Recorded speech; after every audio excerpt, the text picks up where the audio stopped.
Assalamualaikum warahmatullahi wabarakatuh. Bismillahirrahmanirrahim. Alhamdulillahi rabbil alamin. Wassalatu wassalamu ala asyrafil anbiya wal mursalin Sayyidina wa maulana Muhammadin wa ala alihi wa sahbihi ajma'in. Amma ba'du. Bertemu lagi dengan saya Ahmad Fatih. Pada kesempatan kali ini saya akan menjelaskan tentang menghormati wanita, menjelaskan bahwa wanita adalah orang yang ada rasa yang ingin disayangi, ingin dihormati. Itu wanita. Yang pertama di sini disebutkan istausu bin nisa'i khairan. Istausu bin nisa'i khairan. Istausu, perlakukanlah wanita khairan, dengan perlakukan yang baik. Wanita harus diperlakukan dengan baik. Dan ada hadis dari Nabi Muhammad SAW. Beliau bersabda kayak gini, "Man kana yu'minu billahi wal yaumil akhir fala yu'dhi jarahu." Barang siapa yang beriman kepada Allah dan beriman kepada hari kiamat, maka hendaknya fala yu'dhi jarahu, dilarang menyakiti tetangganya. Dilarang menyakiti tetangganya. Wastausu bin nisa'i khairan fa innahunna khuliqna min dhala'in. Dan perlakukanlah wanita dengan baik, dengan bagus, dengan perasaan. Karena wanita ini diciptakan dari minadh-dhala'i, dari tulang rusuk yang paling bengkok, min a'waji syai'in a'lahu, dari tulang rusuk bagian kiri yang paling bengkok, tulang rusuk yang paling bengkok. Fa in dhahabta tuqimahu kasartahu wa in taraktahu lam yazal a'waja istausu binisa'i khairan. Oleh karena itu, karena wanita dibuat dari tulang rusuk bagian kiri yang paling bengkok, ketika dipaksa lurus, maka wanita ini akan patah, akan cemberut, akan kecewa dan sebagainya, karena dilarang memain paksaan. Dan wa in taraktahu lam yazal a'waja. Nah, ketika dibiarin, maka dia akan terus-menerus tetap akan bengkok. Jadi ketika dengan berurusan dengan wanita harus dengan perasaan, harus dengan hati, dari hati ke hati. Itu wanita. Istausu bin nisa'i khairan. Ini dawuh Nabi untuk memperlakukan wanita supaya dengan rasa, dengan hati-hati. Nah, karena wanita ini diibaratkan sebagai perhiasan. Ad-dunya mata'un wa khairu mata'iha al-mar'atus sholihah. Dunia adalah perhiasan, dan sebaik-baik perhiasan adalah wanita soleha.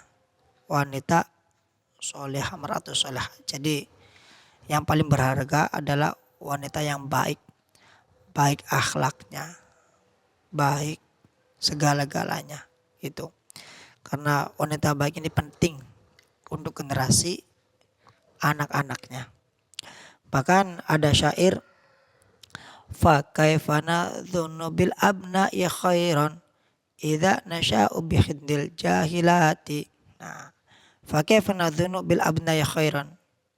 Bagaimana mungkin seorang ibu yang tidak terdidik, dia berharap anak-anaknya itu menjadi pintar. Ibunya tidak pintar, tapi anak-anaknya ini mengharapkan pintar, ini seolah-olah tidak mungkin. Jadi sebelum kita mendidik, jadilah terdidik. Sebelum kita mendidik, jadilah terdidik. Kita dulu yang terdidik, maka anak-anak akan mengikuti. Karena yang punya kecerdasan itu di ibu. Ya, ada gen cerdas itu di ibu. Kalau ibunya cerdas, maka bisa dipastikan anak-anaknya akan mengikuti cerdasnya gitu. Kalau bahasa Jawanya, yang bisa menyuntik anak adalah ibunya gitu. Ada lagi yang di bawahnya, al umuma darasatun idza a'tatta sya'ban thayyibal a'raqi. Ibu adalah madrasah bagi bangsa. Ketika menyiapkan bangsa yang baik, masyarakat yang baik, maka siapkanlah ibu-ibu yang baik. Jadi ibu adalah madrasah pertama. Ini tolak ukurnya pada ibu. Jadi carilah ibu, bukan cari untuk diri sendiri. Ini bagi yang jomblo atau yang mau menikah, hendaklah kalau ingin anak-anaknya baik, maka carilah ibu yang baik. Gitu. Terus dalam pernikahan tidak akan mungkin menemukan yang sempurna. Yang sempurna tidak akan mungkin. Kalau mencari sempurna sampai mati pun, sampai kiamat pun tidak akan mendapatkan pasangan yang sempurna. Karena kita manusia tempatnya salah, tempatnya lupa. Kalau ingin sempurna ya cari malaikat. Jadi sampai mati pun tidak akan mendapatkan pasangan kalau cari yang sempurna. Pasti ada kekurangannya. Pasti. Contoh, misalkan kita punya kriteria 10. Gak mungkin 10 ini ada semua. Contoh, yang tampan, yang ganteng, yang cantik, yang manis, oke sudah terpenuhi. Yang baik, yang kaya, oke sudah terpenuhi. Tapi gak mungkin 10, paling dapat 5. Yang 5-nya tadi ngambekan, emosian, pemarah, seperti anak kecil, egois, itu pasti ada kekurangannya. Jadi paling dari 10 paling mendapatkannya 6. Gak mungkin 10 tadi itu mendapatkan semua, gak mungkin. Sempurna gak mungkin, paling dapatnya 5 dari 10 tadi. Nah itu. Jadi tidak ada yang sempurna. Tapi gak apa-apa lah, yang penting kriteria tadi dominan. Dari 10 kita mendapatkan 8. Yang kurang 2 yang gak apa-apa. Jangan sampai dibalik banyak kekurangannya. Jadi kalau dalam hadis kan yang pertama ya 5 hartanya, kemudian statusnya. Status itu berarti nasabnya gimana. Setelah harta, nasab, kemudian cantiknya. Akan tapi yang paling dominan dahulukan yang agamanya. Yang 4 tadi sudah dapat, ya udah, yang lainnya nggak apa-apa. Semisal ngambekan atau cerewet atau bawel, gitu ya nggak ada yang sempurna. Jadi dari 10 tadi paling kita dapat ya paling 6. Gak mungkin sempurna, gak mungkin semuanya, gak mungkin sempurna semuanya. Gitu. Nah kemudian dianjurkan ketika menikah itu sudah matang. Sudah matang semuanya. Jangan masih labil. Karena dalam pernikahan pasti ada cekcok, ada egois, ada mau menang sendiri. Nah kalau sudah matang enak. Dicontohkannya seperti ini. Ketika di jalan kita berpapasan dengan orang yang salah jalan, kemudian kita bertabrakan, harus ada yang ngalah. Ngalahnya dengan cara apa? Ngalahnya dengan cara ya minggir ke bahu jalan, minggir dulu, biarkan orang lain lewat. Tapi kalau egonya tinggi, nggak minggir-minggir, terjang saja akan nabrak. Meskipun kita benar, dia yang salah, akan tetap minggir demi kemaslahatan, demi supaya tidak terjadi pertengkaran. Jadi cari harmonisnya, cari amannya, cari nyamannya, cari tenangnya gitu. Supaya jangan ribut. Ketika di jalan berpapasan dengan orang yang salah jalan, kemudian kita bertabrakan, kita yang minggir, kita yang mengalah gitu, supaya aman, supaya enak gitu. Itu dibutuhkan dewasa. Mengalah, jangan egois. Ikhlasnya dingeyelkan, terimanya dipaksa, ikhlasnya dingeyelkan. Jadi kita yang mengalah gitu. Jangan sampai kita yang gak mau kalah, kita egois gitu. Kemudian yang namanya cinta ini ditaburkan dari Allah. Kadang Allah bisa mencabutnya, kadang Allah menaburkannya. Makanya jargon kejawen Jawa itu nyata. Rezeki, jodoh, larapati itu semua dari Allah. Rezeki dari Allah, pati dari Allah, mati dari Allah, kemudian sakit dari Allah, musibah, jodoh pun dari Allah. Jadi kadang Allah menaburkan cintanya, kadang Allah mencabut cintanya. Gitu.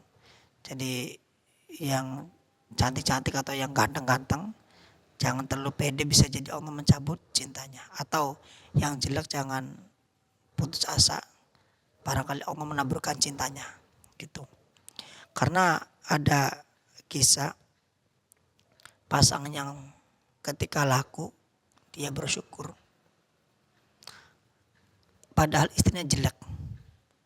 Ini ada dalam buku-buku disebutkan, ada seorang pria tampan, ganteng, orangnya putih, banyaknya ngefans.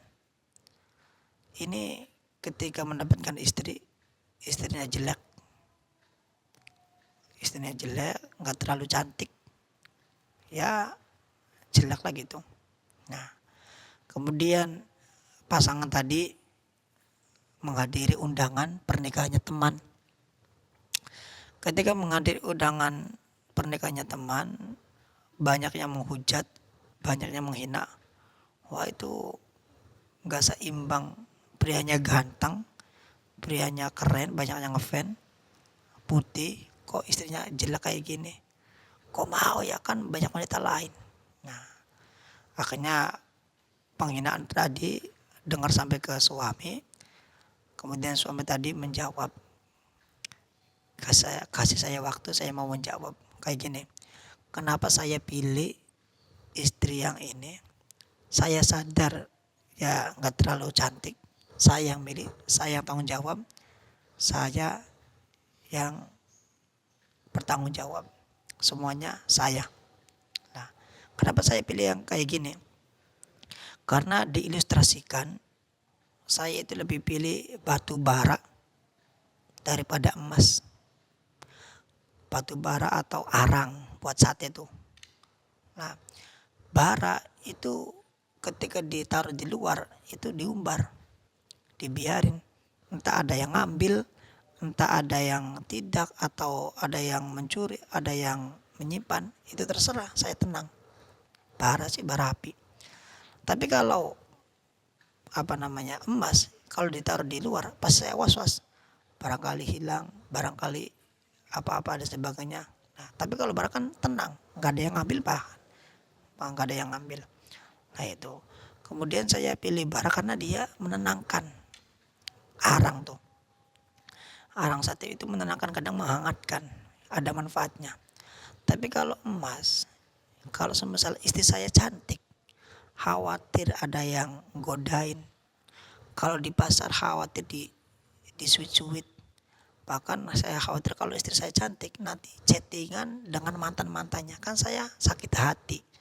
Makanya saya pilih arang daripada pilih emas. Saya pilih arang daripada pilih emas. Kata si pria tadi, meskipun jelek, saya tetap pilih arang daripada pilih emas. Supaya hati saya tenang, hati saya nyaman, gitu. Terus mengenai masalah jodoh, kenapa saya pilih demikian? Karena saya diajak karena Allah, ibadah perintah dari Allah, sunnahnya Nabi. Andikaku sunnati, orang yang mengikuti sunnah Nabi adalah orang yang menikah. Jadi dasarnya itu karena Allah. Diibaratkan seperti mengkerucut segitiga. Jadi yang di atas adalah Allah. Kalau saya tujuannya Allah, kemudian istri tujuannya Allah, akan langgeng. Tapi kalau hambar, kalau pisah, jauh dari Allah, istrinya juga jauh dari Allah, yang terjadi adalah akan jauh-jauh, yang terjadi akan hambar, akan cerai. Jadi tolak ukurnya adalah Allah, menuju kepada Allah, ibadah kepada Allah, puncaknya kepada Allah, gitu. Jadi bersyukur ketika mendapatkan pasangan, dicari sisi positifnya, gitu, bersyukur. Nah, kemudian ada lagi yang bertanya mengenai curhatan masalah istri yang cerewet, istri yang bawel, istri yang suka ngatur, istri yang suka ngomong. Jawabannya, barang siapa yang sabar dengan istrinya, sabar dengan bawelnya, sabar dengan sering mengaturnya, sabar dengan ocehannya, maka dia akan diangkat derajatnya, diangkat martabatnya, kewibawaannya itu diangkat karena istri yang cerewet. Jadi harus bersabar. Apa contohnya? Gini contohnya. Zaman dahulu ada imam namanya Imam Ar-Rifai. Imam Rifai ini terkenal orang yang alim, santrinya banyak. Lah, santrinya ini melihat Imam Rifai ini kasihan. Karena apa kasihan? Karena Imam Rifai ini punya istri yang sangat cerewet, sangat bawel. Bahkan santri ada yang bilang nggak cerai saja sih ya. Nah, akhirnya ada 10 santri kumpul, kemudian santri tadi ada yang punya ide gimana saya urunan patungan 100 ribuan guna kasih uang ke Imam Rifai, kemudian Imam Rifai menceraikan istrinya. Oke siap. Akhirnya semua 10 santri tadi, santrinya Imam Rifai itu berkumpul, kemudian urunan patungan 100 ribuan. Kapan ke rumahnya kiainya, ke rumahnya Imam Rifai? Nanti hari Minggu jam 10. Ketika malam Minggu, hari Sabtu malam Minggu, uang sudah kumpul, besoknya persiapan, semua santri ya tidur. Kemudian apa? Semua santri di malamnya itu mimpi semua, bermimpi bahwa Imam Rifai itu duduk di atas singgasana, dihormati, derajatnya diangkat. Kemudian ketika pagi santrinya tadi, ayo sudah siap belum? Yuk jam 10 ke rumahnya Imam Rifai. Kemudian ketika di rumahnya Imam Rifai, kata Imam Rifai, ada apa? Ada keperluan apa? Pak Kiai, yang pertama saya silaturahmi, yang kedua saya mau kasih uang gunanya sebagai uang cerai untuk menceraikan istrinya. Kayak nggak ada istri lagi aja Imam Rifai. Kemudian Imam Rifai diam. Setelah beberapa menit kemudian beliau menjawab, saya tahu santri yang di sini nih tadi malam bermimpi semua ya, mimpi semua bahwa saya diangkat derajatnya, saya duduk di singgasana raja, dihormati, ya kan?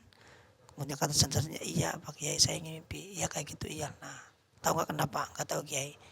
Itu karena saya punya istri bawel, punya istri cerewet, punya istri yang doyan ngomong. Akhirnya saya sabar. Berkat sabarnya saya menghadapi istri ini, saya diangkat derajatnya, saya dihormati. Seandainya kalau saja istri saya tidak sadar kayak gini, saya tidak akan mulia. Jadi berkat istri kayak gini, saya menjadi mulia. Berkat istri yang cerewet, saya diangkat derajatnya. Menghadapi sabarnya istri yang suka ngomel, suka ngatur, akhirnya saya mulia. Gitu. Jadi harus sabar. Yang kedua, carilah istri yang akhirnya baik, seperti bara, batu bara gitu. Itu saja yang saya sampaikan. Semoga bermanfaat. Kurang lebihnya mohon maaf. Wallahul muwaffiq illa aqwamit thoriq. Wassalamualaikum warahmatullahi wabarakatuh.